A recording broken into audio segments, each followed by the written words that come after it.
Hello，大家好，為食貓又同大家見面啦。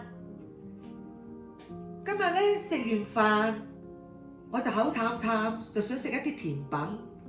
打開雪櫃，剩翻2隻雞蛋，咁少少咧冰糖，我就聯想到咧一個懷舊補身嘅甜品。你估係乜嘢啊？你有邊個估到？嗱，呢個甜品咧就係燉蛋，非常簡單易做啊！材料好簡單啫，只有第一雞蛋，第二冰糖，第三就水。就算咧一啲從來唔入廚房，跟住我做咧都好成功啊！咁咧就呢個雞蛋唔再話啦，係好高質嘅優質嘅蛋白。老有鹹宜，冰糖咧就潤肺嘅，尤其是依家咁嘅天氣咧，好乾燥啊，喉嚨乾渴啊，食咗呢個甜品咧，你就會咧潤肺養顏，尤其是女士喎，皮膚靚啲，滑捋捋啲，哇，真係唔使做 facial 都得啦！依家我哋嘅材料有黃冰糖，英文叫做 rock sugar， 喺我哋唐人嘅超級市場咧，你就可以買到噶啦。喺我哋加拿大咧，大約係1至2蚊，好平嘅。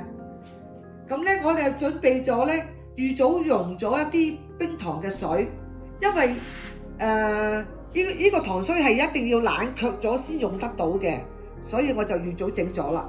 咁就我一陣間咧，就用呢一個碗嚟裝個蛋漿拎去蒸嘅，所以咧我預嗰個糖水咧就係呢個碗嘅一半。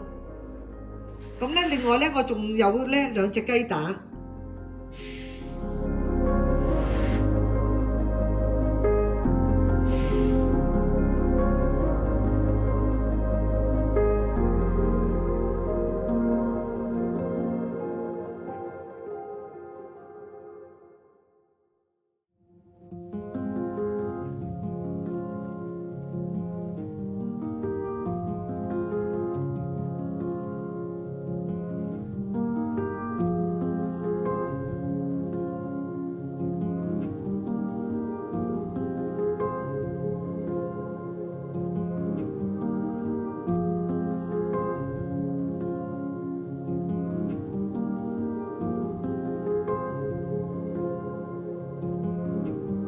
呢度咧就係有一杯蛋汁，一杯就係溶咗嘅冰糖水。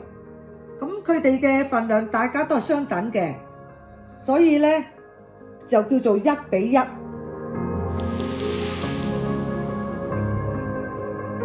而家就將呢個蛋汁同埋冰糖水溶埋一體啦。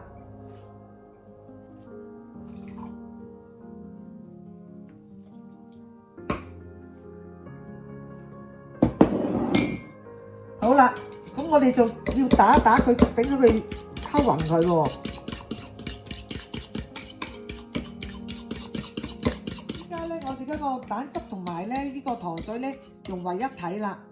咁我哋又要將咧呢個蛋汁咧就落個碗度。咁我哋一定要用個篩喎，因為佢依家有啲氣泡喺度咧。如果我哋唔清理咗佢，拎去蒸咧，嗰個蛋咧就第一個賣相唔靚嚇，第二咧你又會覺得咧鞋口啦。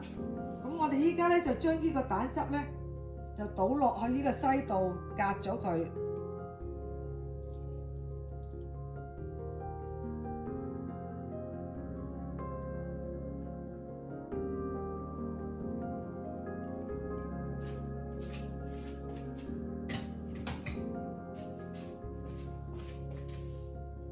依家咧，我哋放咗蛋漿落去呢個碗度，我哋咧就要用呢個錫紙去將佢咧係冚住佢，以防咧呢個倒汗水滴咗落去呢個蛋漿上邊，唔係到時蒸咗嚟嗰個蛋嗰個燉蛋咧就唔得靚仔啦，同埋鞋口啊。而家咧就水滾啦，咁咧我哋就將呢個蛋漿放咗落去個水度，咁咧就係以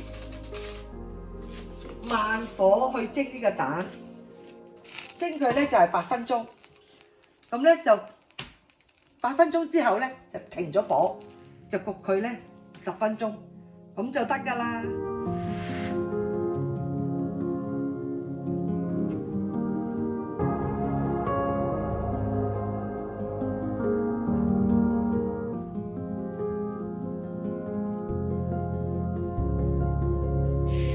依家咧就蒸咗咧8分鐘，就焗咗10分鐘，熄咗火之後焗10分鐘。依家得啦，我哋而家出嚟啦，燒君出菜啦，睇哇好靚啊，聞到一陣陣嘅蛋香味啊！咁咧我已經做好咗啦，嗱你睇下，我放個匙羹喺度，佢唔會沉咗落去，即係顯示咧唔會話太稀啦。咁嗱，我掀開嚟睇下，哇，係咪幾靚？你睇下，好靚啊！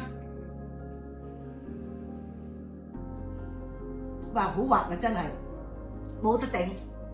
嗱，依出嚟嘅效果非常之靚，你哋不妨咧跟我一齊做啊！咁簡單嘅嘢，你哋快啲去做俾你屋企人食下啦。如果你哋中意嘅話，就俾個 like 我嚇，訂閱我。係唔需要錢㗎，咁我下次再有好嘢就同你分享好嗎？拜拜。